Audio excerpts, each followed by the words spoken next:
Well, Jay, as you know, we love to talk to different people out in the world and about digital music and the things that interest us. And nobody is more interesting than our good friend Will Page. And sometimes we do audio drops, which are great, but Yep. sometimes you just need to have an extended conversation. And this is, I think, the third one we've done with Will Page. And Yeah. I think I'm ready to officially say that he is the Your Morning Coffee podcast economist. Yes. There, I said it. There it is. No, we love Will Page, and we're so thrilled that he took the time to sit down and talk with us.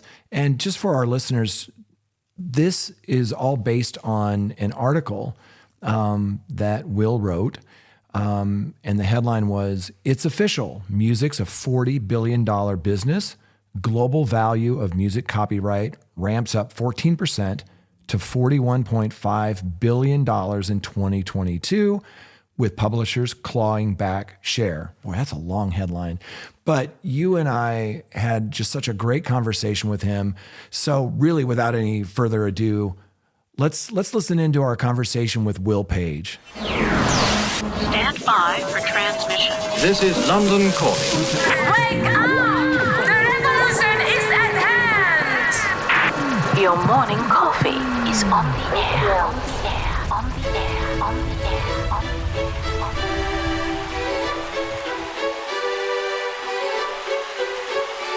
Standing by.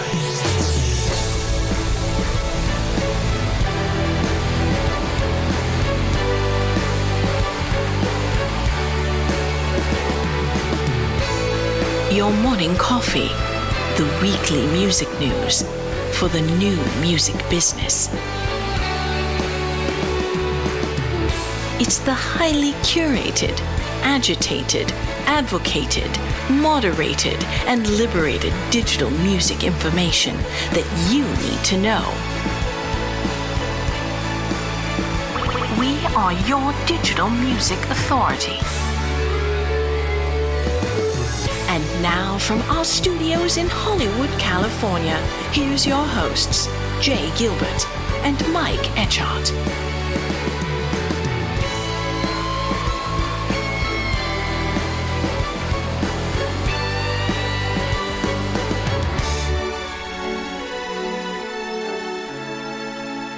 Will, it's so good to see you. You begin this report by stating that there's an axiom in lobbying circles that politicians are more likely to respond to bigger numbers than smaller ones. Okay, who are these policymakers and why is this important?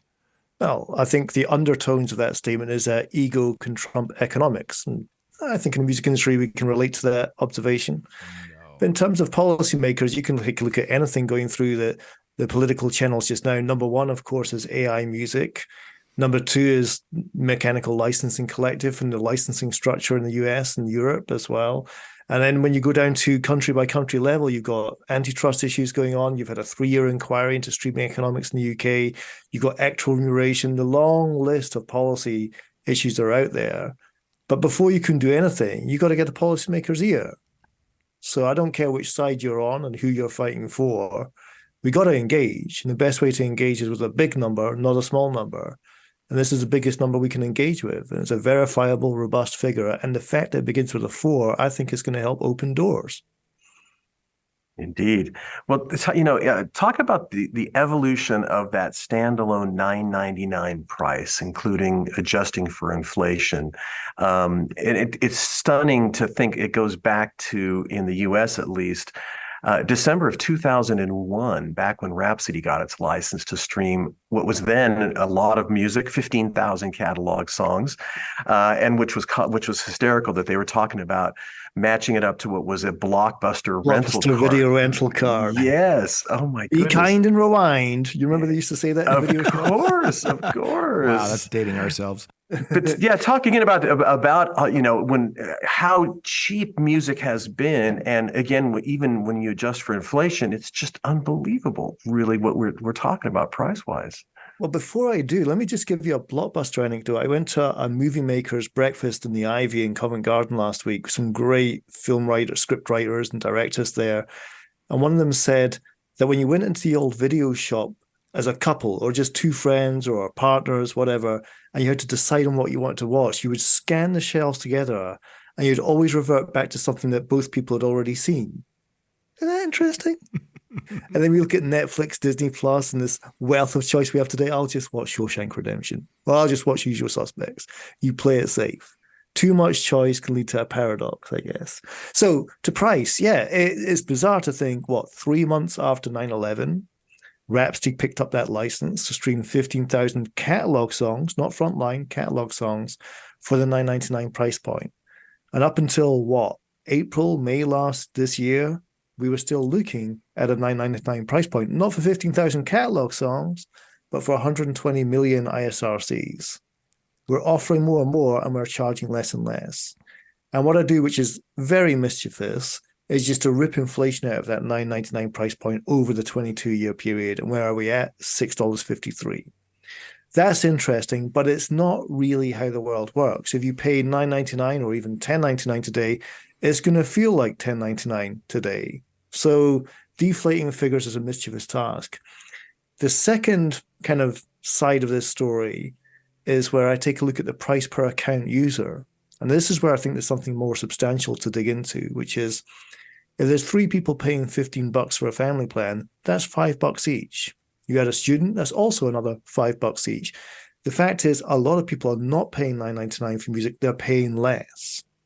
So I did this blended weighted calculation across a whole bunch of services to say, what is the blended weighted cost per account user at the end of 2016, when we had all big services with family plan in effect, we had all big services with student plan in effect. And I think the price is around about $8.70. It's not $9.99. It's less because of this dilution. And then I rip inflation out of that, which is far more meaningful. Had you joined music streaming in 2016, which is very plausible, and you're still there today, which is also very plausible, how much would that feel like in real terms? And the truth of the matter is, it feels like less than a pint of Budweiser. Think about that. A pint of Budweiser in New York or Brooklyn costs more than all Wells music offline, on demand, and ad-free for a month. For a month. Remember that if your bladder's like mine, that Budweiser's left your system after 3 hours. But for a month, you've got all the Wells musical repertoire, and it costs less than that pint. And I just think it's staggering. Staggering just how cheap it's become. But to hammer the point home, as we were completing that calculation, a big shout out to Nicholas Lidell, a mathematical wizard who helped model the whole thing together. When I was modeling it all out with Nicholas Lidell, I got an email at that point sent to me from Netflix saying, we're raising your price to $17.99 a month. I was like, are you staring inside my house here? Do you know what's on my screen? I started with Netflix at $7.99. Now I'm up to $17.99 and I'm using it less.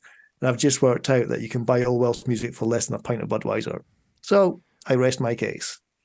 Well, when you get that pint of Budweiser, do you have a choice where you could listen to a few ads and then get that Budweiser for free?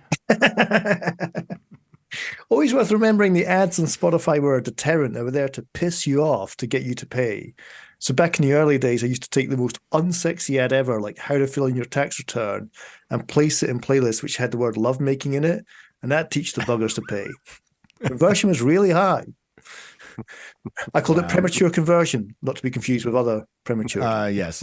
Thank you for that. So catalog, and I'm doing that in air quotes, it's nearly 2/3 of the music industry today, but talk about how the industry designates what is catalog and what that picture may actually look like. Well, if Blockbuster's going back a bit, let's go back even further to 1977, when a band called Meatloaf released an album called Bad Out of Hell. What's that got to do with answering your question? It's got a lot to do with answering your question, Jay. Let me kick in why. When in 1991, the entire American population was replacing their vinyl collection with CDs, the one title it had to replace was Bad Out of Hell from 1977. And because we were all buying a CD to replace our vinyl collection, we couldn't get it off the top of the charts. And the chart body looked at this and said, this is daft. Charts are for new albums, not old albums. How do we get rid of Meatloaf? And they invented this catalog rule. If you're more than 18 months old, which Meatloaf clearly was, you're no longer chart legible. Meatloaf is no longer number one. That rule affects so much of today's music economy. It affects how record labels structure their budgets, how they do headcount, who gets promotion, how you engage with streaming platforms, and how we look at charts where we read headlines like, old music is killing new music. utter horseshit. Let's put the record straight. The way that we define old is simply out of date. It's too old, as the definition goes. It's antiquated. In a streaming world where you're monetizing consumption, we're not looking at 18 months anymore. My favorite case study, a piece of work about Imagine Dragons, looked at their debut album, did 3 times as many streams in the second 18 months than it did in its first. Well, you're going to drop the band because of that? No, we need new rules for the new schools.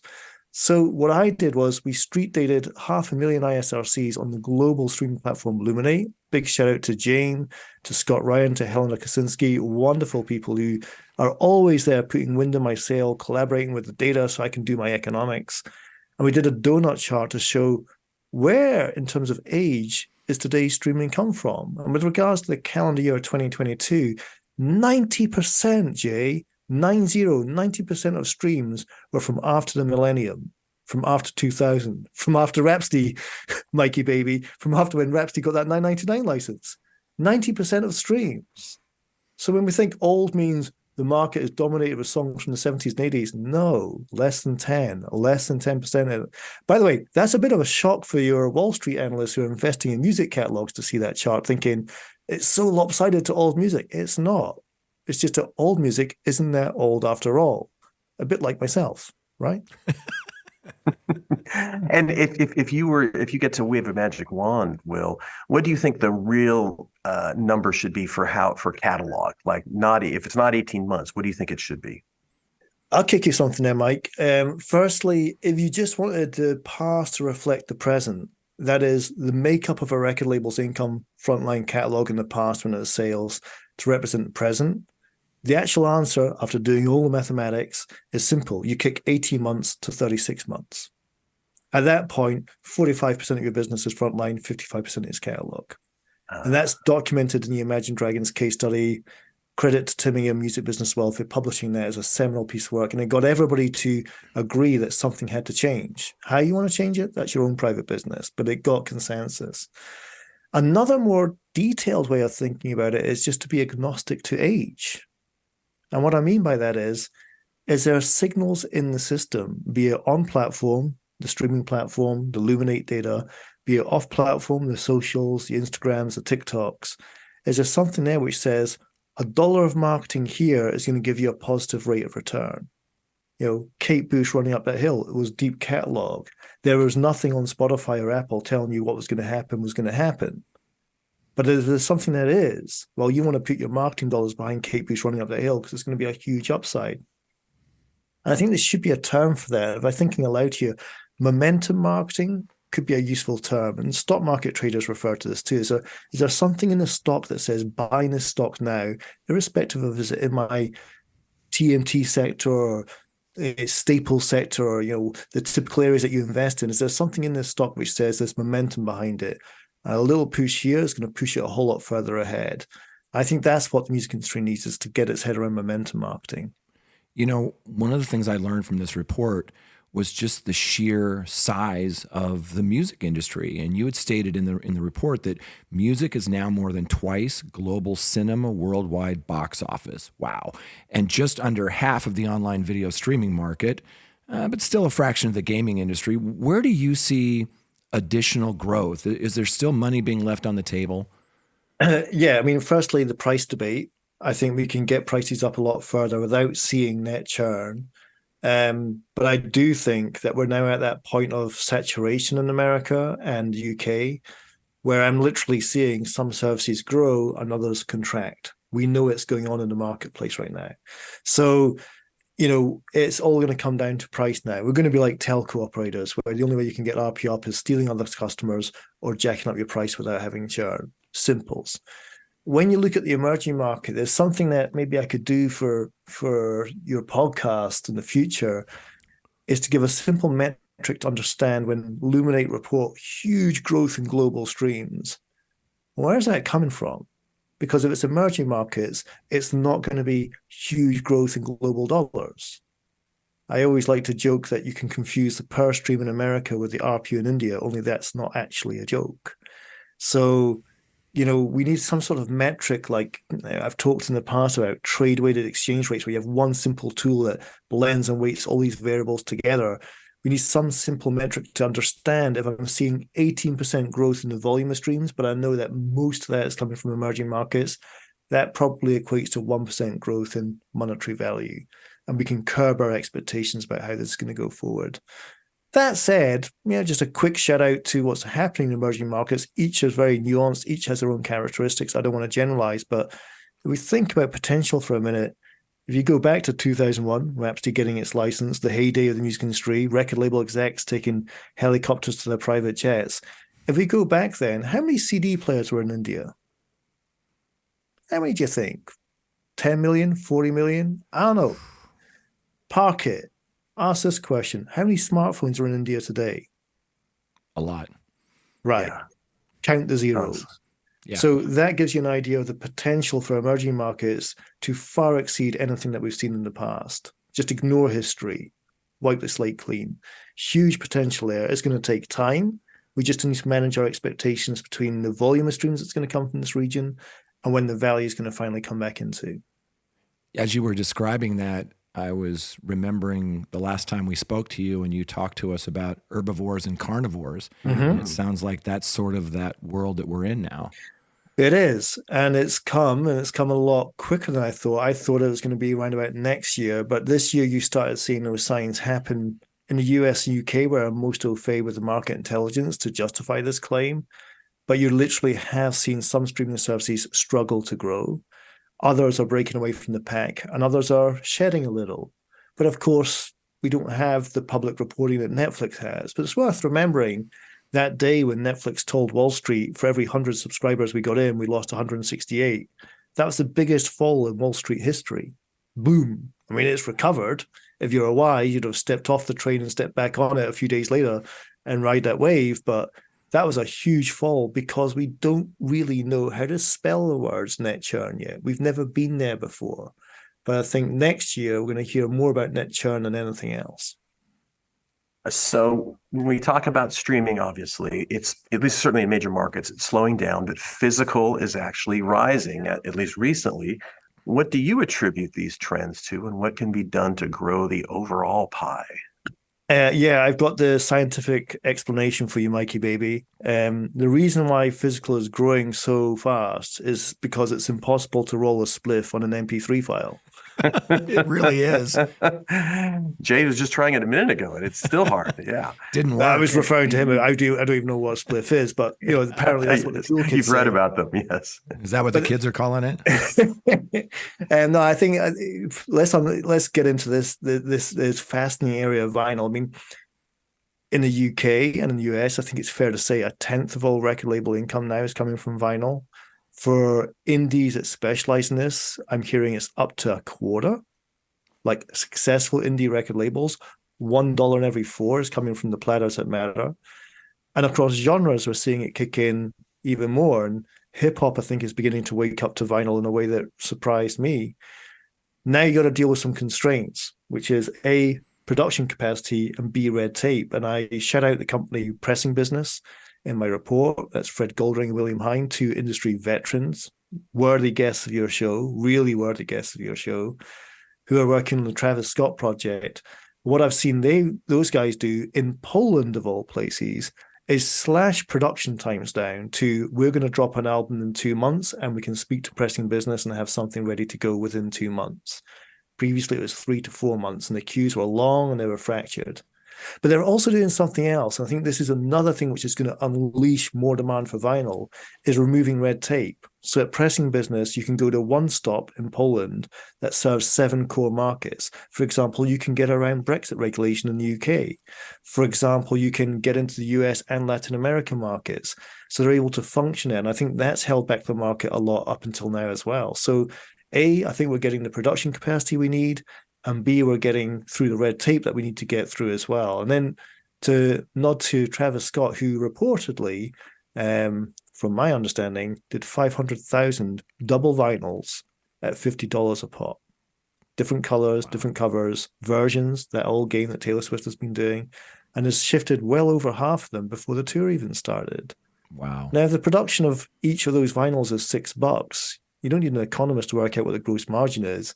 And you certainly don't need to remind you, you're never going to see that much margin off a fan through streaming. So yeah, I think vinyl's moving into third gear. That's the way I conclude it. There's still ways to go yet in this market. Right. So one of the things I learned from your report, well, there are a lot of things, but there are certain things that I don't typically think about, like exchange rates. And so how are exchange rates, namely the strengthening dollar, how is that affecting some of these revenue figures that you're working with? So when you go back to the inflation question that Mike posed at the start, 1099 feels like 1099 today. No matter what an economist does to manipulate that number, it's going to feel like 1099. I think the same thing with exchange rates. The market is what the market is, the money is what the money is, but I've got to take, and these trade bodies have all got to take these globally sourced figures, the value of streaming in Japan, the value of physical in Germany, and lock all these currencies into one currency and then express it over time with a constant currency. So if Japan has grown by 9% in 2001, but the exchange rate has fallen by 18% that same year, as you roll that Japan yen value into a US dollar expression, you lose a ton of the value year on year. So if you remember when we discussed a report last year, the number was 39.6 billion.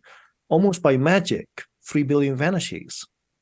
Now, what I'm stressing to the reader of the report is don't lose faith in me. It's not that I did my sums wrong. It's just that because of this huge volatility in exchange rates, and for me to express it in one currency constantly over time, you've got to make sacrifices. One of the sacrifices is you restate, and in this case, deflate what every previous year was worth. It's a bit of a head FUCK, but it's required in terms of if we're going to look at global figures, well, we're talking about a lot of currencies. We need to express them in just one. So yeah, publishing. Back at the turn of the millennium, publishers saw about $2.5 billion of mostly CD revenue passed through to them, my favorite word. Passed through, the old school. Yes. Today, publishers are earning about $5.5 billion from streaming. Needless to say, that's a big increase. Can publishing sustain this level of growth? I think they can. It's a very sensitive subject, especially in America, where you have a rate-setting board dictating what these publishers are going to see. But I think a few points. Firstly, to stress that when you do this calculation, it's interesting to see that labels walk away with most of the money. One of the reasons they do that is because when you have consumer licensing, that typically favors the label over the publisher. Simple ratio. Spotify gives a label $1. They're giving the publisher 29.30 cents. Then you have to say, well, okay, labels are benefiting here, but how are publishers doing with that 29.30 cents compared to the past? And that's the chart that you picked out there, which is compared to how much publishers saw in aggregate. Remember, this is not a songwriter's individual bank account. This is aggregate payments. They're seeing a hell of a lot more than they were seeing from CD sales. So this transition to streaming has been net beneficial to publishers with respect to past income streams. We'll park the comparison with labels for a second. We'll come back to that. And I think broadly speaking, if I look at the UK, publishers would see 8% of a download. They're seeing 16% of a stream. I call that double. They've doubled their rev share. They're getting a bigger share of the platform, and they're getting more revenue in today's terms than they were seeing in yesterday's terms. But the important point of making that comparison is to hammer home this thing, which is that we can look at consumer revenues and say the world pivots around subscription streaming. It doesn't. The whole purpose of the report is to understand holistically all the sources of revenue that come into the business. And when it comes to business licensing, that typically pays the publisher more and the record label less. Radio, for example, will pay the publishers in the UK far more than it pays the record labels. And in America, it pays the publishers something and it pays record labels nothing, because there's 4 countries in the world where radio doesn't pay record labels: the Democratic Republic of Congo, North Korea, Zimbabwe, and the United States. So you're in great company, Mikey. So it's just really important that we step back from that analysis and remind ourselves: consumer revenues, labels win, publishers lose. Business revenues, publishers win, labels lose. I want to encourage a holistic debate about fairness and avoid the cherry picking that goes on, which is there's an imbalance and that's unfair. Well, that's not the only imbalance that's there. There's other imbalances too. So before we let you go, number one, I want to compliment you on such an amazing report, not only informationally, but it's a beautiful report. It's really easy on the eyes. And I think It people are is. afraid inherently of analysis and data and charts and graphs and stuff. But if you make it so they can kind of glance and get a sense of what's going on, and I think you did a really good job of that. Well, on that, just real quickly, can I just give three big shout outs? One to Sam Blake, based over in Los Angeles, Jay. He's my copy editor. He takes my Scottish gobbledygook and turns it into coherent prose. Alice Clark, the designer, a wonderful designer who just knows how I think and is able to underline and illustrate and make words jump off the page. And thirdly, to my father, Dave Page, back in Scotland, who always taught me to teach economics from the age of 11. He said at the age of 11, he said, focus when you teach economics to people who, A, don't think they're going to understand it, B, don't want to understand it, but C, have to. So when I write that report, those three lessons are really front of mind. The last question I have for you is, as you're putting these things together, you've been doing this a while, and you could probably make some assumptions on where some things are going. But was there any surprises? Did anything come out at you and you went, wow, that's unexpected? I'll tell you something on the exposure this report got, which was unexpected, and then I'll turn to some of the contents that was unexpected. On the exposure side, when you get the report ready, I don't have anyone who runs comms for me, so it's like, who are you going to give it to? Journalists like Dogs on Heat wanting an exclusive. And the Financial Times came in saying, we want to run this in Monday's paper. And I asked a few people who work in comms, I said, well, do I give it to Trade? Do I give it to... I said, Will, if the Financial Times is saying they're going to stick it in Monday's paper, you don't second question that. But it's an incredible paper, one of the few that still uses fact checkers. Want to stress that point. And for 6 hours, Jay, it was the top story in the Financial Times before the Gaza conflict took over. I think that's more to do with the picture of Dua Lipa than it is to do with my dollars dishwater economics. I think it's a little of both. But yeah, I mean, for 6 hours, there it was. I screenshotted it, top story. Congratulations. And, cool. For this work, which started off as a little pet project 9 years ago, to now get top story, albeit for 6 hours in FT, for me, that's payback. I'll take it. I like teaching, and I'm teaching more people. And in terms of the numbers, I mean, I still think there's so much more to be added in here. I touched on this towards the end, which is, if you look at Media's fine work in this space, they always come up with numbers that are higher than the IFPIs. I think they're doing their homework more in three areas. Firstly, understanding the DIY sector. I was allowed to say last year that 1 in 10 streams on Spotify is coming from DIY artists. That means a tenth of the recorded music industry doesn't involve record labels. I think secondly, understanding the independent label sector, which is getting busier and busier. Companies like Fuga and Believe, these people are not sitting on their laurels. They're hungry for market share, and they're getting some market share. And then thirdly, the emerging markets. So if you look at South Korea, was an outlier, now it's top 10, and it's probably going to be top 5 soon. I think major labels there are 23% of all income. So this task of how do you size the market, how do you calculate it, a technical issue here, but it's really important, which is, I think even with the current numbers, we're still missing a trick. This business could be closer to 50 billion than we might think. And if that is the case, when I come back to you this time next year, that means it's doubled since I first did the report, and that would be saying something. Yeah, absolutely. Oh, that's a big number. And just quickly, does anything scare you though, Will? Is there anything that you've seen that's like, you talk about smoke signals, is there anything that's kind of like, that's interesting and maybe not so good? I worry. So far, so good on the AI music debate, but I do worry that lawyers lead to knee-jerk reactions, which leads to lack of progress. But so far, the signs are good that we're actually not going to make mistakes that we made with Napster back in 1999. We're going to work out a way of embracing this technology. But I just hope it's not just lawyers in the room. The purpose of economics is to counterbalance law. We both have points to bring to the table. We both come at things from different perspectives. But I'm encouraged that so far has been a positive as well. So, again, it's just that concern of just to make sure that economics has been applied in the decision-making of this industry to help steer this ship forward. There's always going to be headwinds. There's always going to be tailwinds. You're always going to need lawyers, but you also need economics to balance it all off. Will, it's always such a pleasure to talk with you. Tell our audience, where they can find Pivot, where they can listen to your podcast, where can they learn more about you?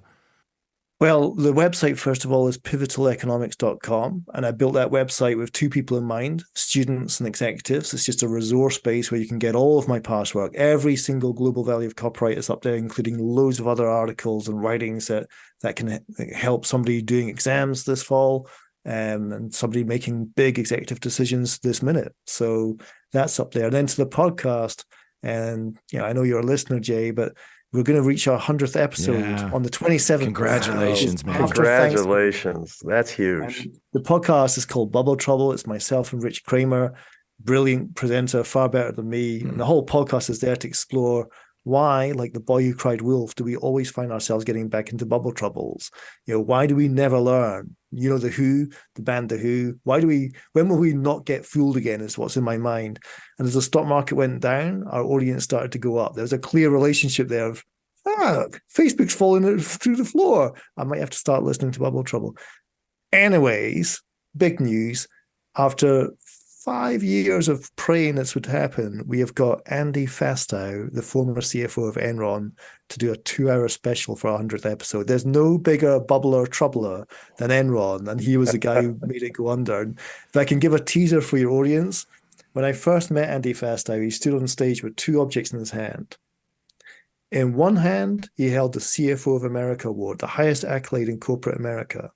On the other hand, a 10-year prison sentence card. And he asked, how is it possible that I can be given both things within 6 months of each other? Wow. Only in America. And if that doesn't make you want to tune into this conversation, I don't know what will. Nice teaser. He absolutely knocks us out with the best show we've ever done. All right. Well, fantastic. Give my best to Richard. First-time caller, long-time listener. Thank you so much. All right. Thanks again, Will. We'll talk soon. Thanks, Will. Bye-bye.